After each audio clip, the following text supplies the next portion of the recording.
tiger strength immortal, deer strength immortal, and antelope strength immortal. Even demons have a desire to cultivate the way. The 33rd, 34th, and 35th trials of the 81 Calamities. Protagonist: tiger strength immortal, deer strength immortal, antelope strength immortal. Weapon: cold dragon, 5 thunder techniques and other. Characteristics: devoted to the Tao with little interest in Tang Seng's flesh. Weaknesses: limited abilities and simple-minded. The changing seasons cycle through the year, and when winter arrives, the snowflakes flutter and the cold plum blossoms emit their fragrance. For ordinary people, it offers a unique charm. However, for the monks in the kingdom of Chechi, winter only doubles their suffering and accelerates the decline of their lives. The main cause of this tragedy is the current 3 national masters of the kingdom of Chechi. Chechi Kingdom, the place of sorrow for the monks. The 3 national masters of Chechi Kingdom, known as Tiger Strength Immortal, Deer Strength Immortal, and Antelope Strength Immortal, are highly respected by everyone in the kingdom, from the king and queen to ordinary people. Their rise to power is tied to a severe drought that struck the kingdom years ago. During that time, the entire nation suffered from months of unrelenting heat and no rain, leading the king to organize a nationwide prayer for rain. Despite their efforts, the sky remained clear and cloudless. It was then that the Tiger Strength Immortal and his 2 companions appeared. They proposed a challenge to the monks to see who could summon rain. The Tiger Strength Immortal and his companions succeeded, bringing much-needed rain to the kingdom. Elated, the king immediately appointed them as national masters and granted them the power to exploit the monks. Tiger Strength Immortal, Deer Strength Immortal, and Antelope Strength Immortal forced all the monks to work day and night to build a grand Taoist temple called the 3 Pure Hall. They even appointed supervisors to oversee the construction, frequently using whips and punishments. However, they rarely visited the construction site, spending their time meditating in the temple or discussing doctrine with the king in the palace, thus remaining unaware of the conditions on the ground. When Tang Seng and his disciples arrived in Chechi Kingdom and witnessed the suffering of their fellow monks, they were filled with righteous indignation. To rescue the monks, Sun Wukong used his magic to transport them to safety, marking the 33rd trial on Tang Seng's journey to the west, the relocation of Chechi. Although Tang Seng himself was not directly tortured, his empathy for the monks' plight was akin to his own suffering. That night, Tang Seng and his disciples, along with the rescued monks, took shelter in the dilapidated Ji Yuan temple. Seeing the dire conditions of his fellow monks, Tang Seng, with tears in his eyes, asked them what had happened. The 10 or so monks, recalling their bitter experiences, embraced Tang Seng and wept uncontrollably, saying, "The 3 Taoist masters deceived the king into rejecting Buddhism and favoring Taoism. Over the years they have oppressed the monks, and many have lost their lives." Hearing this, Tang Seng's emotions surged to a peak of anger and sadness. He turned to his eldest disciple, Sun Wukong, asking if there was any way to punish these 3 so-called masters and rescue the monks from their suffering. Sun Wukong, with a glint in his eye, came up with a plan. He called Zhu Baji and Xuanzang over, and leaned in to whisper in their ears, "Brothers, tonight we'll investigate the Taoist Master's temple and see what tricks they are up to. Get ready." Zhu Baji, noticing Sun Wukong's mischievous grin, knew he had another scheme. The 3 exchanged knowing glances and nodded in agreement. That night, under the bright moon and gentle breeze, Tiger Strength Immortal, Deer Strength Immortal, and Antelope Strength Immortal went to the 3 Pure Hall to meditate and recite scriptures. Suddenly, they felt a chill on their backs as a strong wind blew through, extinguishing the incense and oil lamps on the altar. The 3 Taoist masters, startled by the sudden darkness, hurriedly ran out of the temple, calling out each other's names. Terrified by the strange wind, they decided it was not a good night for meditation, and opted to return to their quarters. While the 3 masters fled in panic, Sun Wukong, with Pigsy and Sandy, descended from the clouds and entered the 3 Pure Hall. They quickly knocked over the statues of the Yuan Shi Tian Zun, the Supreme Lord Lao, and Ling Bao Dao Jun on the altar, and hid them in the back garden. The 3 then disguised themselves as the deities, and happily devoured the offerings on the table. A young Taoist monk guarding outside, hearing the commotion, gathered his courage to investigate. Seeing the chaos, he thought, "The gods have come to life?" Terrified, he ran back to report to the tiger strength immortal and the others. Upon hearing the news from the young Taoist, the three masters were no longer afraid. Instead, they were overjoyed, thinking, "The gods have descended to enlighten us." The three masters quickly lit candles and hurried into the main hall. Upon entering, they prostrated themselves before the statues, not daring to raise their eyes.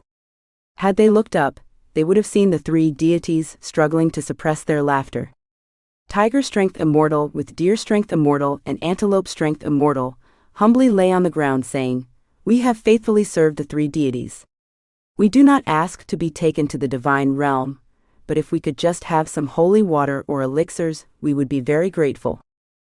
Sun Wukong, who had come to play a prank, was delighted to hear this. Clearing his throat, he said, "Since you are so sincere, we will not be stingy. However, we were not prepared for this trip, so we only have some holy water. Please fetch something to hold the holy water." The three monsters hurriedly brought out jars, bowls, and vases, their eagerness betraying their desire for more than just a little. After placing the containers on the ground, the deities instructed, "The matters of the gods must not be seen by outsiders, as it will lose its efficacy. Please wait outside, and we will call you when the holy water is ready." The three masters, hearing this, quickly left the room. After a while, they were called back in to collect the holy water. When they entered, they found the jars, bowls, and vases filled with liquid. They immediately bowed in thanks and began drinking. After a few sips, they noticed a strong, unpleasant smell and realized it was not divine water, but something else. As they finished, they heard the mocking laughter of Sun Wukong and his disciples from above. Realizing they had been tricked, their faces turned red with anger, but Sun Wukong and his companions had already fled, leaving the three masters fuming but unable to pursue them. Sun Wukong fought with the monsters. The next day, when Tang Seng and his disciples went to the palace to exchange travel permits, Deer Strength Immortal arrogantly said, "Your Majesty, these monks are not respectable. They killed the overseer, rescued the monks, and last night caused a disturbance at the Three Pure Palace, disrupting our practice. Their crimes are unforgivable." The king was infuriated by this, and immediately ordered to arrest Tang Seng and his disciples. Sun Wukong quickly intervened, saying, "Your Majesty, don't be alarmed. These Taoist priests are nothing compared to me. If you don't believe it, let's have a match and see." The king hesitated, but the queen stepped forward and said, "Let them have a try. If these monks are truly capable, then let them go." The king agreed to the challenge to determine their abilities. First, the two sides were to compete in a traditional skill, rainmaking. Tiger Strength Immortal took the lead and stepped forward. With disheveled hair, he ascended the high platform, holding a sword in one hand and a token in the other. Chanting incantations, he ignited a talisman and struck the token. With a loud clang, a wind began to blow. Seeing this, Sun Wukong leaped into the air, stopped the Wind Mother and Shu and Erlang, who were in charge of the wind, and told the Thunder God and the Lightning Mother, who were responsible for clouds and rain, to rest and wait for his command. Tiger Strength Immortal was puzzled when the wind suddenly ceased. He struck the token a second and third time, but still there was no response, not even a breeze, let alone rain. Embarrassed, he looked at the king, Tang Seng, and the others below, his face flushed red. In desperation, he struck the token a fourth time, hoping to summon the four dragon kings for assistance. However, Sun Wukong blocked their path on a cloud and ordered them not to let a single drop fall. Failing to produce rain, Tiger Strength Immortal was both angry and ashamed, but he couldn't admit his incompetence. When the king asked why it hadn't rained, Tiger Strength Immortal lied, saying the Dragon Kings weren't at home. Hearing this, Sun Wukong couldn't help but burst out laughing. Casually accompanying Tang Seng onto the platform, Sun Wukong waved his Jin-Gu Bang at the sky. With one wave, a fierce wind arose, with two waves, dark clouds filled the sky, with three waves, lightning flashed and thunder roared and a torrential downpour ensued. The king nodded repeatedly and smiled, saying, that's enough, or there will be flooding." Sun Wukong then pointed his staff at the sky, and the clouds dispersed, leaving the sky clear again. The result was clear. In the first round, Xuanzang and his disciples won. Next came the second round. Having lost the previous round, Tiger Strength Immortal was determined to redeem himself, so he chose his specialty, meditation. Among the scripture-seeking team, Xuanzang was the most skilled in seated meditation, so he agreed without hesitation. Soon, 2 meditation platforms were set up in front of the palace. Tiger Strength Immortal rode a cloud to the platform on the west side and sat down, displaying perfect technique. Not to be outdone, Sun Wukong blew a breath, lifting his master to the platform on the east side. Initially, both sat steadily, but Deer Strength Immortal had a mischievous idea. He plucked a short hair, turned it into a bedbug, and flicked it onto Xuanzang's neck. The bite caused Xuanzang pain and itching, making him fidget restlessly. Noticing something was wrong, Sun Wukong transformed into a small bird, flew over to inspect, and swiftly bit the bedbug to death. He then flew to the west platform, transformed into a 7-inch-long venomous centipede, and bit Tiger Strength Immortal's nose. The sharp pain caused Tiger Strength Immortal to lose his balance and tumble off the high platform. The monks were finally saved. Tiger Strength Immortal was clearly out of commission. Seeing their elder brother in such a miserable state, Deer Strength Immortal and Antelope Strength Immortal were furious, their eyes blazing with anger. Deer Strength Immortal stepped forward to avenge his brother, and proposed a challenge to Xuanzang, a game of guessing the hidden object, where each would state what was placed inside a cabinet. Soon a red lacquered cabinet was brought out before the crowd, with a set of official robes placed inside by the queen herself. Deer Strength Immortal confidently declared that the cabinet contained a set of official robes, while Xuanzang claimed it held a monk's robe. The queen looked at Xuanzang with pity, thinking he had guessed wrong. However, when the cabinet was opened, it indeed contained only a monk's robe. It was clear that this was Sun Wukong's doing. Deer Strength Immortal was speechless with rage and demanded another round. This time, the king personally placed a large peach inside the cabinet and asked Deer Strength Immortal and Xuanzang to guess again. Deer Strength Immortal, feeling certain, said, "It must be a peach." Sun Wukong snuck into the cabinet, ate the peach, and left only the pit in the dish. Xuanzang then said that only a peach pit remained inside. When the cabinet was opened, it indeed contained nothing but a gnawed peach pit. Even the king began to suspect that Xuanzang had divine assistance. Having lost twice in a row, Deer Strength Immortal was incredulous.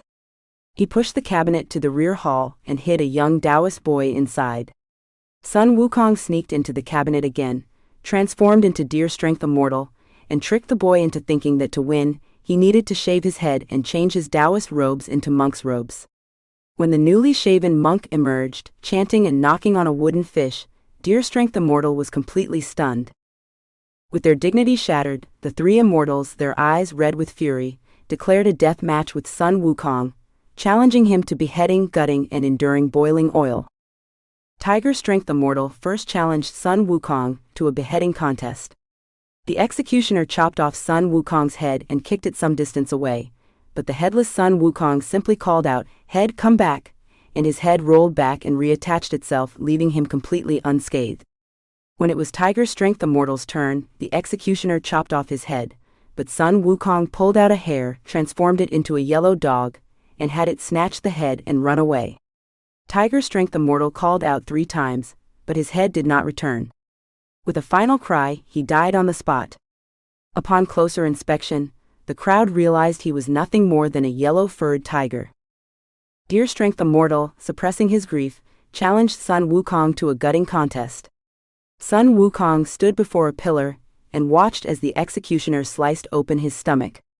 With a single word, "heal," his stomach closed up, looking just as it did before, without a single scar.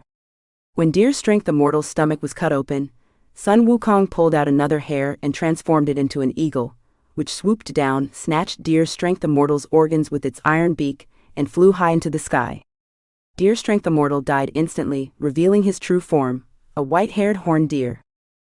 With both of his brothers now dead, Antelope Strength Immortal, eyes brimming with tears, swore to avenge them. He brought forth a cauldron of boiling oil, challenging Sun Wukong to see who could withstand it. Without hesitation, Sun Wukong leapt in, doing somersaults and handstands in the oil, enjoying himself thoroughly.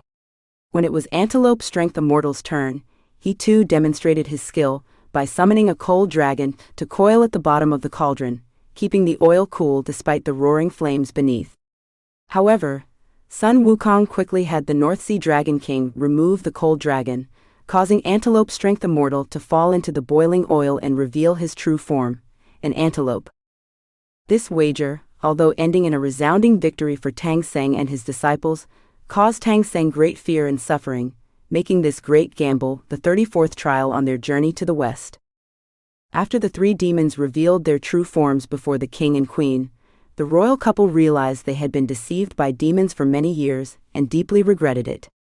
They immediately ordered the release of all monks nationwide and vowed to treat Buddhist disciples kindly from then on. This marked the 35th hardship on Tang Seng's journey to the west, eliminating Taoism and promoting Buddhism. Here, the so-called hardship refers not to a disaster but to a challenge. Tang Seng and his disciples used their abilities to change the culture of Chechi Kingdom. Although this task seemed easy, it actually involved many difficulties.